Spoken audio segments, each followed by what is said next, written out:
10 তারিখ আমাদের কাছে একটা খবর ছিল।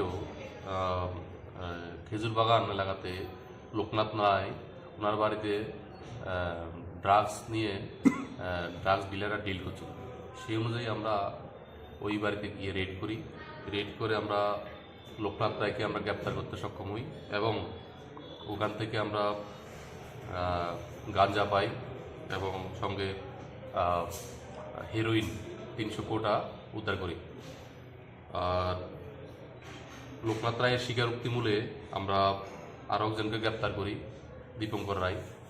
লোকনাথ রায় 2 দিন থানাতে পুলিশ রিমান্ডে ছিল, আজকে মাননীয় আদালতে প্রোডাকশন হচ্ছে এবং লোকনাথ রায়ের স্বীকারোক্তি মূলে যাকে গ্রেপ্তার করা হয়েছে দীপঙ্কর রায়, ওকেও আজকে আমরা কোর্টে ফরওয়ার্ড করছি পুলিশ রিমান্ড থেকে। ওদের কাছ থেকে আমরা যে উদ্ধারকৃত সামগ্রীগুলি, ক্যাশ টাকা উদ্ধার হয়েছে 19,800, একটা মোবাইল ফোন সিজ করেছি, সঙ্গে হেরোইন এবং গাঁজা।